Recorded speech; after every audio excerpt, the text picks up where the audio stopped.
تو پھر دوستو بزرگوں خیال کرنا ہے، نبی کی نسبت کا لحاظ کرنا ہے، اس پر تنقید نہیں کرنی، اس پر اعتراض نہیں کرنا، اسے اعمال کے ساتھ مشروط نہیں سمجھنا اور ان کی کمزوریوں کو نہیں ڈھونڈنا، ان پر نقد و جرح نہیں کرنی، تنقید کرنی ان کی حرام ہے۔ پیغمبر نے اپنی امت کو صحابہ کے لیے خصوصی طور پر نصیحتیں اور وصیتیں کی ہیں۔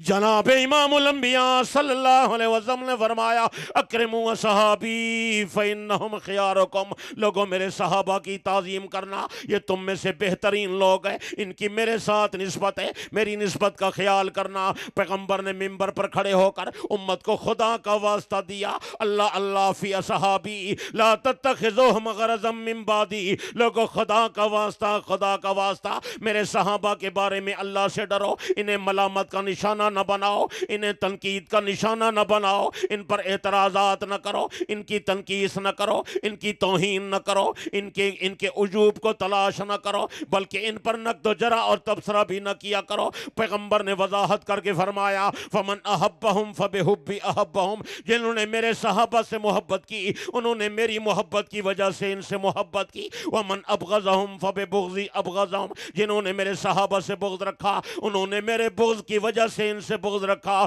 ومن آذاہم فقط آذانی، جنہوں نے میرے صحابہ کو اذیت دی انہوں نے مجھے اذیت دی، ومن آذانی فقط آذ اللہ، جنہوں نے مجھے اذیت دی انہوں نے خدا کو اذیت دی، اور جس نے خدا کو اذیت دی پھر میں اسے بتا دوں وہ انتظار کرے کہ اللہ کا عذاب عنقریب اس کو پکڑ لے گا۔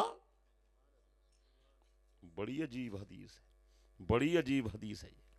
اللہ تعالی ہمیں صحابہ کی توہین سے بچائے، اونچا بولیں یار، اللہ احترام کی توفیق دے، اللہ ادب کی دوستو ادب بڑی چیز، ادب کریں دین کا، ادب کریں قرآن کا، ادب کریں حدیث کا، ادب کریں کلمے کا، پیغمبر کا ادب کریں، نبی کے اسم کا ادب کریں، پیارے نبی کے جسم کا ادب کریں، نبی کے مدینے کا ادب کریں، بلکہ میں کہتا ہوں پیغمبر کے پسینے کا بھی ادب کریں، نبی کی جماعت کا ادب کریں، نبی کے خاندان کا ادب کریں، نبی کی اہل بیت کا ادب کریں۔ نبی کی جماعت کا کوئی آدمی ہو، وہ پہلے آنے والا یا آخر میں آنے والا، جسے ایک لمحے کی ملاقات نصیب ہو گئی، اس کا بھی ادب کرنا ہے۔ اگر ادب کرو گے تمہیں پیغمبر کی شفاعت نصیب ہوگی۔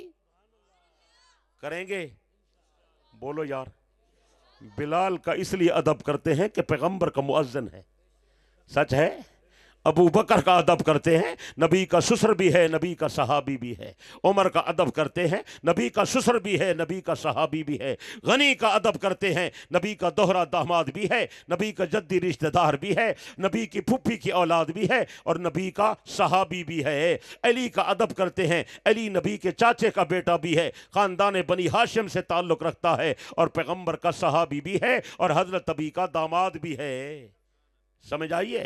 حضرت معاویہ کا ادب کرتے ہیں، معاویہ نبی کا صحابی ہے، حضرت معاویہ نبی کا رشتہ دار ہے، حضرت معاویہ کی بہن ام حبیبہ پیارے نبی کی زوجہ مطہرہ ہے۔ اگر آپ کو نیند نہیں آئی تو اگلی بات بھی بتاؤں، معاویہ کے پیغمبر سے کئی رشتے ہیں۔ ایک رشتہ یہ ہے حضرت معاویہ نبی کا برادر نسبتی ہے، حضرت معاویہ کی بہن نبی کی زوجہ مطہرہ ہے۔ دوسرا رشتہ یہ ہے حضرت معاویہ نے پیغمبر کی سالی سے شادی کی ہے، اس رشتے سے معاویہ پیغمبر کا ہم زلف اور سانڈو لگتا ہے۔ یاد رہے گی بات، ہم زلف بھی ہے، نبی کا سانڈو بھی ہے۔ ایک رشتہ اور ہے اور بڑا قیمتی رشتہ ہے، حضرت امام حسین رضی اللہ تعالیٰ عنہ نے حضرت معاویہ کی بھانجی سے شادی کر لی۔ اگر یہ اچھے لوگ نہ ہوتے نبی اور حسین شادی کرتے؟ بولو یار۔ تم رشتے کرو، ہزار تحقیقیں کرو، میں رشتہ کروں، ہزار تحقیقیں کروں۔ حسین نے رشتہ کیا، تحقیق نہیں کی کہ یہ معاویہ کا خاندان ہے، ابو سفیان کا خاندان ہے، اچھے لوگ نہیں ہیں، ہم ان کے ساتھ شادی نہ کریں۔ معاویہ کی بھانجی حضرت حسین کی گھر والی ہے، اس کا نام بی بی لیلا ہے اور اس سے حضرت کا بیٹا بھی پیدا ہوا جس کا نام علی اکبر ہے، جو کربلا کا شہید ہے۔ یہ جو علی اکبر ہے یہ معاویہ کا نواسہ لگتا ہے۔ جو معاویہ پر لعنت کرے گا علی اکبر اس سے ناراض ہو جائے گا، حسین اس کی سفارش نہیں کرے گا۔ بات سمجھ آ رہی ہے؟ یہ بڑے اونچے درجے کا آدمی ہے معاویہ، تمہیں اس کی عظمت کا اندازہ نہیں۔ میں کتابوں میں تاریخ میں دیکھ رہا تھا، ایک دن حضرت معاویہ پیغمبر کی خدمت میں بیٹھے تھے، حضرت جبرائیل آئے، آپ نے فرمایا جبرائیل میرے پاس ایک نوجوان آیا، اموی نوجوان ہے، پڑھا لکھا نوجوان ہے، ہمیں پڑھے لکھے لوگوں کی آج کل بڑی ضرورت ہے، میرا دل چاہتا ہے میں اسے اپنا کاتب بنا دوں، اسے اپنا میر منشی بنا کر رکھ لوں۔ حضرت جبرائیل اللہ سے پوچھ کر آئے اور عرض کی یا رسول اللہ، اللہ پاک نے فرمایا میرے پیغمبر کو بتاؤ معاویہ کو اپنا کاتب بنا لو، یہ قابل اعتماد اور امانت دار بندہ ہے۔ خدا تائید فرما رہا ہے، جبرائیل تائید کر رہا ہے، پیغمبر اعتماد کر رہے ہیں۔ آپ اعتماد کریں گے یا نہیں؟ جلدی بولیں یار، اونچا بولیں یار، بلند آواز سے بولیں۔ اچھا آپ کو نیند تو نہیں آئی؟ ایک بات تھوڑی سی اور عرض کر دوں، ویسے میرا ارادہ نہیں تھا، ایک بات عرض کر دوں، یہ آپ کو بعض لوگ چند باتوں کی وجہ سے دھوکہ دیتے ہیں۔ ایک دھوکہ یہ دیتے ہیں کہ جی اس کی تو معاویہ کی تو علی سے لڑائی ہو گئی لہذا ہم اس کو نہیں مانتے۔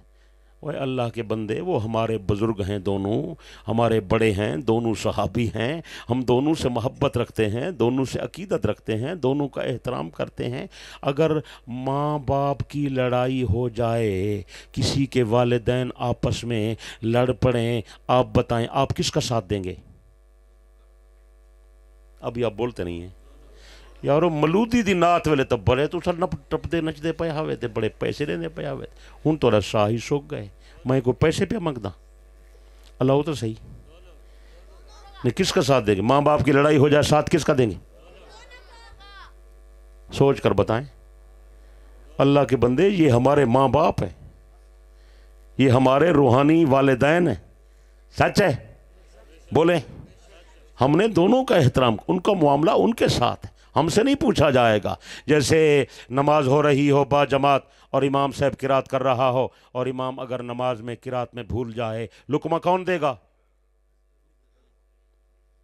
وہ مقتدی جو جماعت میں شامل ہے وہ لقمہ دے گا یا گلی سے گزرنے والے لقمہ دے دیں گے؟ بولیں، وہی دے گا نا، اختیار اسی کو۔ بھئی صحابہ کا معاملہ ہے، ان کے معاملے میں کوئی بات کرنی ہے تو وہ صحابی بات کرے، اس کو اختیار ہے، ہمیں اختیار نہیں، ہم تو گلی سے گزرنے والے ہیں۔